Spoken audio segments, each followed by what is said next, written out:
of the trade what I use. And I want to, again, before I say that this stuff is not simple or easy. Working with reactive dogs is not really simple or easy. So the stuff I'm going to describe to you is not the easiest stuff to use, but I'm going to put links in this description to videos that will explain it, about resources for this and how to use these things. So just know there's lots of resources on how to use this stuff, but it doesn't make it really any easier or simpler necessarily. First thing is treats. I use soft, smelly, pea-sized, like tiny pea-sized treats. So treats that are just big enough for the dog to know that it ate something, and that's it. And I do generally want them to be smelly. It doesn't really matter what they are. I'll put some links to stuff that I commonly use, but I like to use like dog treats that are cut up. You can use hot dogs or that kind of thing. Anything your dog likes. I do tend to use stuff that's not ambiguous for my finger, so I tend to find that hot dogs and like chicken and deli meats and stuff are kind of easy. Cheese sometimes is easy for a dog, as much as it smells good, to go for your finger. So you want to cut that up into little cubes or something.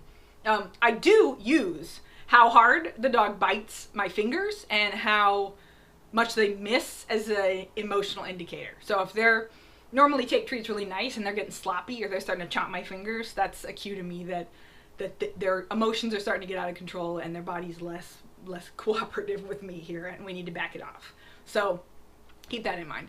But you can use a treat pouch, you can use pockets, whatever. I usually use a Ziploc bag with treats in a pocket of a vest that's just a crappy vest that I don't care if my dog tears the pocket out of later because it smells like treats. So, and that's like one of the secrets of professional dog trainers, is they usually train with a vest and then wear that vest in the competition, even though it doesn't have any treats in it. It probably smells like them still, but either way, your dog's gonna know whether you have treats or not. You don't need to hide the treats from your dog. There's no secret here. We're not trying to pull the wool over your dog's eye or whatever. But do bring treats with you everywhere you go while you're training your dog, and even after you're training your dog, to get good opportunities if you see them to reward those. So bring treats. I could go a whole lot on play, but play is a much more nuanced, kind of more difficult skill to learn. And you can easily play in such a way that it amps your dog up and makes your dog more likely to react, or just weirds your dog out. And so I really don't want you to have that on your plate to start with. So just worry about your treats. Small, soft, pea-sized treats. I also usually bring Spray Shield with me, which is a citronella spray that I could use to fend off loose dogs. I really never use it because I am pretty environmentally aware and I pick good places, but it's a peace of mind thing. I like to know that if like the stuff goes down and a dog is rushing me or something, that I can better handle that dog and not have to manage my dog as much. Like I could just pull my dog behind me and then whatever dog I'm working with and spray their dog. And I'll go into some sort of tactics on how to do that a little later.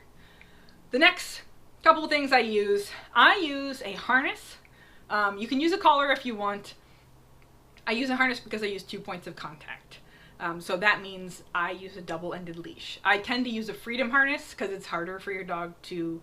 I've never had a dog squeeze out of a freedom harness or a freedom harness break. Like the snaps unclasp. I've had a lot of equipment fail on me in the years, so I'm particular. And I either use like a regular leash with another carabiner or something attached to the end, or I use a double-ended leash. Halti makes a pretty good double-ended leash. It's kind of can sometimes be a little weird and slippery on your hands. There's a lot of double-ended leashes. There's like a gripper and stuff that's rubberized. So you have lots of options there. But I want 2 points of contact on the dog so that the dog doesn't have anywhere in particular to pull against. So where I can kind of switch it up, or literally switch it up on the dog, where they're pulling on, which I'll get into next. What I am trying to achieve is to literally balance my dog in position. So this technique actually is from Tellington Touch, and it's called balanced walking for this reason. So while you're doing it, think of like if you're trying to teach a kid gymnastics and they're on the high beam, on like a beam, walking back and forth. So you start off by just balancing them on the beam. So you might have to hold them up until they get their balance. You're holding them. You have a hand on their stomach and a hand on their back. And then they start to move a little and they get wobbly and they start to fall. So as they're balancing and they get balanced, you can take some pressure off or take your hands off. And then when they start to fall, you balance them. And then they regain their balance and you can take your hands off. And then they take a couple steps, and they almost slip, and you grab them and balance them. And then you can take your hands off. And they start building up from that, from standing on it to waving their arms on it to taking a step to running to jumping to doing backflips. So it starts small and builds up. We're going to do the same thing with our dog. And just like if you were having a panic attack or stressing out or having some emotional outburst, your strategies for resolving it would not be logical thinking stuff. So I wouldn't be like, try to name all the colors in the rainbow, or like solve this math equation. If you're freaking out, I'm not trying to get you into that part. I would do things like take 4 deep breaths and hold them in for 4 seconds and then exhale them, or count backwards from 10, or go like sit in a chair and close your eyes for a second and focus on your breathing. So I would do stuff that put you in your body and put you in the moment and took you out of thinking about stuff, to try to take you out of responding to something in this emotionally ampy way.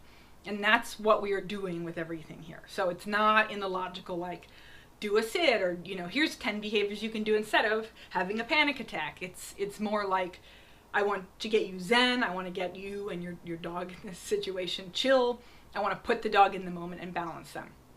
So keep that in mind and think of this balancing like metaphor while you're walking your dog. The purpose of the 2 points of contact is so that whether your dog's pulling to a dog or pulling away from a dog or whatever they're doing, you can give them no clear way to pull. So they pull on the front attached part and you release slack on that and pull on the back attached part. So now they have its changed points. So they're trying to pull on the back attached part and you alternate to the front attached part. And as you get good at this, you're alternating pressure between the two, and then you slow it down when the dog balances, and you'll notice that the dog will be pulling or jumping or flipping out, and then they'll go like, there's nowhere to pull. And there'll be a moment where both of you just go, and then you can start taking steps again. So then you're gonna build up. So it's like, okay, we took a step and we started to pull. Whew, now we're not pulling. The goal is that there's no pressure on either of those. You know, you're there, just like you're balancing the kid, but you're not pulling on either of those things. The dog just is like, whoop, I guess I just stand here for a second. So you are trying to, the balance is just getting your dog to stop, have their weight in their own place, centered for a second. You're trying to get that out of their nervous system, basically. And that brings us to our first exercise, called the Whoa Nelly, or at least that's what I call it.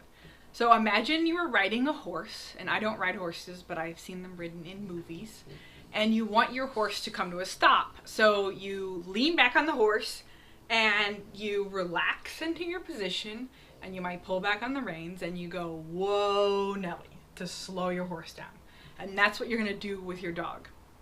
So your first thing, it's not a cue, you're not saying whoa Nelly to your dog. I usually do talk to my dog just sort of organically, and I'm kind of a big fan of that. I would say, really don't beat yourself up about what you're saying or what cues you're using. You're not cueing anything. Don't try to put that on your plate. Just worry about what your dog's doing. So you can talk to them organically. I tend to say like whoa or something when I'm doing it, but I'm not like consciously trying to train my dog to learn a particular cue. In the future, the cue will be don't pull on the leash. So that's, the cue is the leash. But if the dog feels pressure on the leash, I'm pulling on it. So they should do something about that. So you're going to, when you feel that tension forward or whatever it is, you're going to lean your weight back and you're going to alternate your pressure until your dog stops. That's the Whoa Nelly. And then you're going to, you know, have your kid take a step on the beam and then do it again. So you do a lot of that. And when you're practicing this, do it in the same place you're practicing leash walking, which is like a field where you can see nothing, where there's nothing around really, no distractions. Practice this. And you can work up to adding in distractions. But you want to have that like zen balancing moment happen where you're like, whoa, okay, let's not be doing that. And there's a couple of things that does put your dog into balance, but it also starts to make you aware of when your dog is amping up. So when your dog's like, oh, dog tags, I'm gonna start, so you'll notice that you're doing it more, or that you're struggling more with it when your dog's emotional arousal level is building. So they're going to simmer and the pot's starting to boil and it boils over. You're going to be constantly restarting that. So that's really what our job is to, when it starts to simmer, to be like, whoa, it's starting to simmer. Notice it's simmering. Oh, let's bring the temperature down a little bit. Okay, now we'll bring it down a little bit. So you're never ever trying to set your dog off to react in any way. If it happens, it happens. Try to learn from it and do something else. But don't worry too much about that. The goal is just to get it back when you start to see the simmer, to get it back down. And that you can do a lot, and it doesn't require you using any treats if your dog won't take treats. If your dog is not taking treats at all outside, then it might be somewhat of a socialization issue, and I would work on socialization and leash walking separately. It would be nice if you can get your dog to a point where they would take treats, but I totally understand that a lot of dogs in these situations don't. So don't beat yourself up too much about that. So if you can get your dog to take treats, and that might be after a couple minutes of walking your dog and them sort of getting into the groove, and you getting into the groove and chilling out a little bit, relaxing. The next thing is going to be a check-in, which is where you do treat your dog.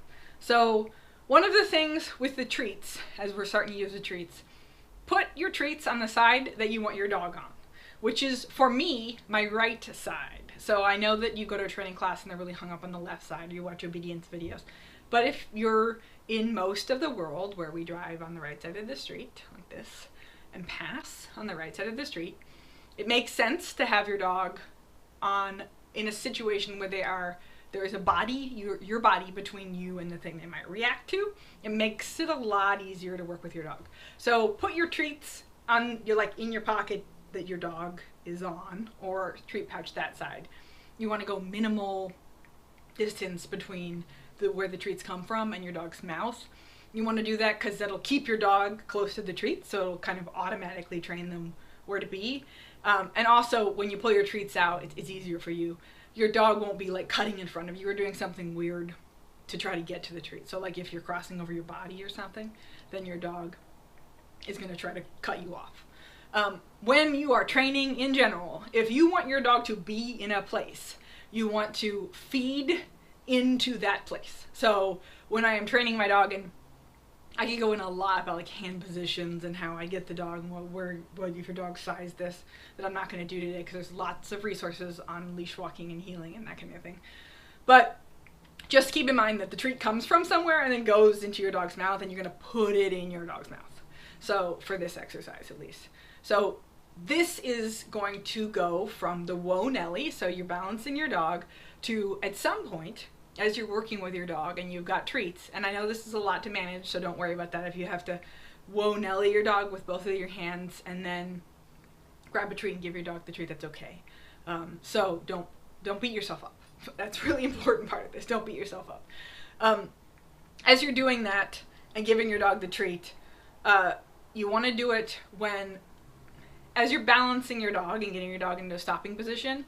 And especially if you've done some leash walking, you'll notice that your dog will occasionally be like, hey, you're here. You're attached to this leash. And that's when you're going to use your marker, yes, whatever it is. This is a situation where if you can use a clicker, if you have that many arms, then do. I love clickers, but it's just hard for me to manage all this. Sometimes I can hold the clicker in my thumb and click it and then treat the dog, but a lot of times I end up accidentally clicking it because I'm physically stopping a 90-pound dog from trying to eat somebody or whatever. So things get a little hairy. So if that's your situation, don't worry about it, but do mark it with something. Good, yeah, oh, way to go! Something like that that's clear for your dog, and then treat them fast. And if you're pretty much, hopefully, treating your dog at the same time as they're looking at you, or whipping the treat out at the same time as they're looking at you, so that does most of the work for you. A verbal marker helps.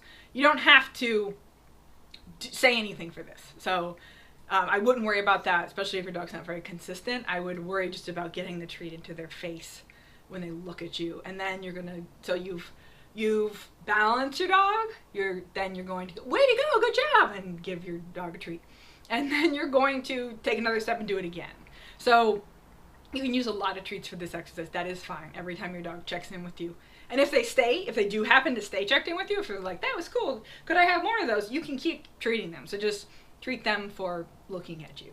But that behavior of them stopping and then looking at you is beneficial because it connects to you and checks in with you, but also because it makes your dog look away from whatever it is. And if they're looking away and looking at you, they're not for a second thinking about being reactive.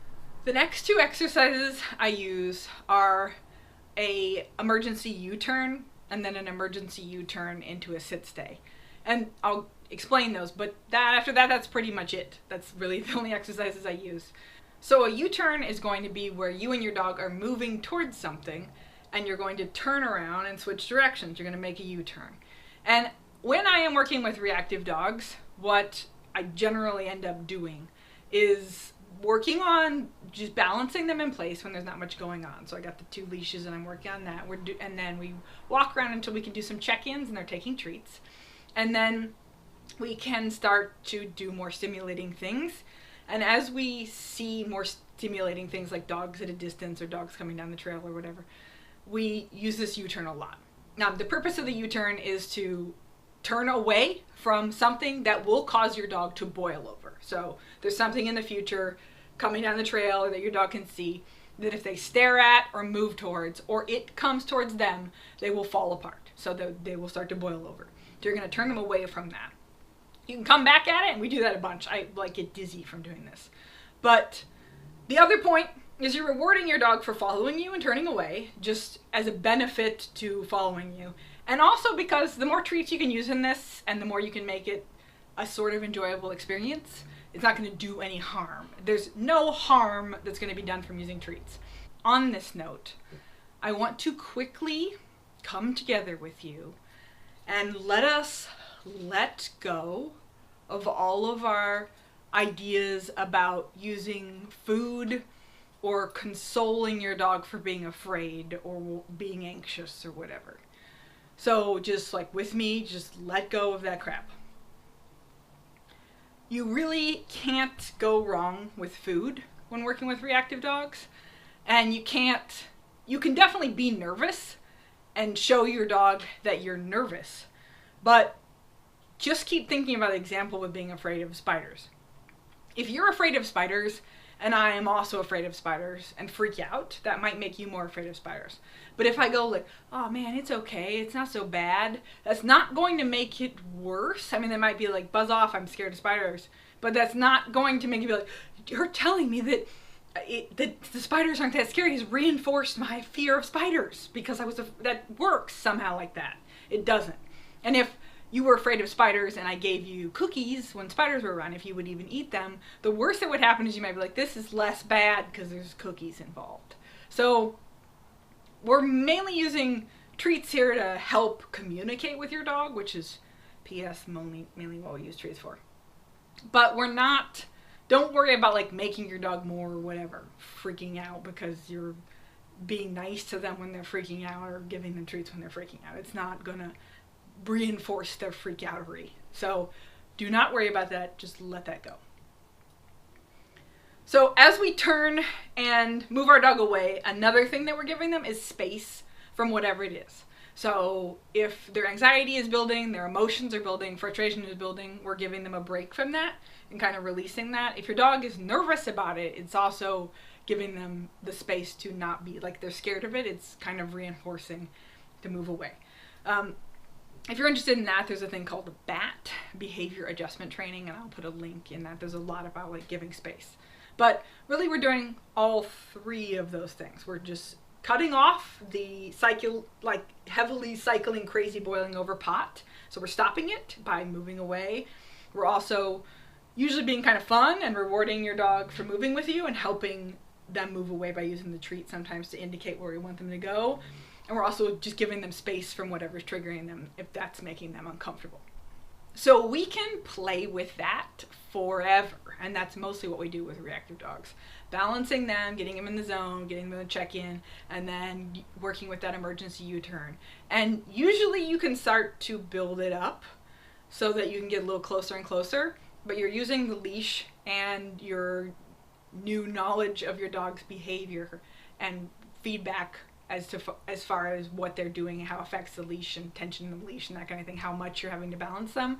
to indicate whether you can start getting closer. But usually, as long as the dog is, whatever it is not reacting too much or doing something, or is like behind a fence or whatever and hasn't really noticed them, you can get closer and closer to it. So you're building up to the dog. So you're doing that cycle, U-turn, move away. Okay, we've given them enough space to check in, to be cool, to bring that heat temperature down on that pot. We're balanced. Now we can tackle it again. We do that little by little. And we're not really like teaching your dog a behavior here. We're not trying to get anything, except we're not going to a boil. So we're just like, here we are a little closer, and look, we're not boiling now. Okay, let's back it up a little closer, and look, not a boil. So you're really retraining a dog's emotional and nervous system response to this, not a behavior. The last behavior I teach is an emergency sit-stay. And this is for when you've gotten to the point where you can start tackling places where you might run onto dogs, or trails where you might get close-ish to running onto dogs. So this behavior is basically the same thing as an emergency U-turn, except the purpose of it is to pull off somewhere and let a dog pass, or let whatever stimulating thing it is pass us. I use this behavior for dogs that aren't reactive in a situation where we can't handle what's going to pass. So like with my dog, if we're hiking and we're passing dogs or whatever, that's fine. If, like happened the other day, there was 4 off-leash dachshunds all barking, running down the trail like a little crazy pack of sausages. And I knew there was no way. My dog's a lady dog. She's sassy. I like a nice sassy lady dog. And she was gonna in no way pass up an opportunity to school this little obnoxious pack of dachshunds. So in a situation like that, I just pull off trail and wait for the dachshunds to pass, and I'll go over some strategies on that now. But I do want to say I use it all the time, and I also do tend to space out myself and pick trails where I can pull off trail. So if I'm going to go through a bottleneck, I'll kind of check around first before I go through it. Or if it's a trail where I'm constantly bottlenecked, then I might avoid that or sort of pull off to certain places and scan around before I continue on. So when you're doing this and working with your dog and starting to bring them to new places, you really want to pick your places. It usually does involve some amount of driving or being transported to another area. So for the emergency sit-stay, it's just the U-turn.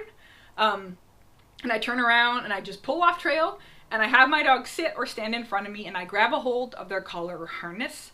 And usually they are looking at me. I want them as close as physically possible to me, because I want me to be obstructing as much of their line of sight as possible, and their butt is to whatever it is that is passing.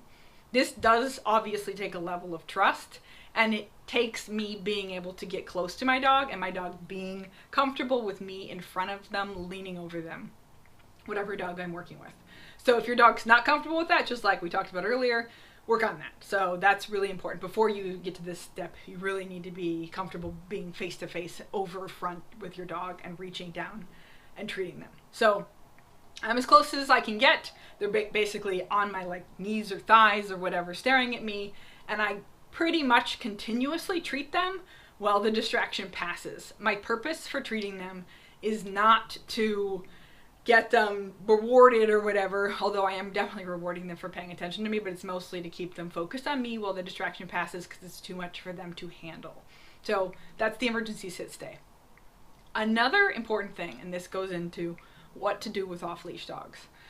If I ask my dog to pay full attention to me and to not think about anything else, when I know that my dog's uncomfortable with this, which is why we are doing the emergency sit-stay, I will not let whatever it is touch my dog or approach them too close. It is my job, if I'm asking for trust, to respect that and be able to instill that much trust in my dog. So pulling your dog off trail, having your dog pay attention to you, and then allowing your dog to be bum rushed or something is you being a jerk. So don't do that. Don't be a jerk. You're going to build trust in your dog with this exercise.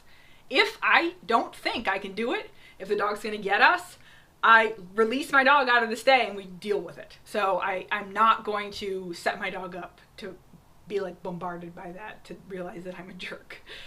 So if the dog's going to get you, or the distraction's going to get you, then release your dog and deal with it.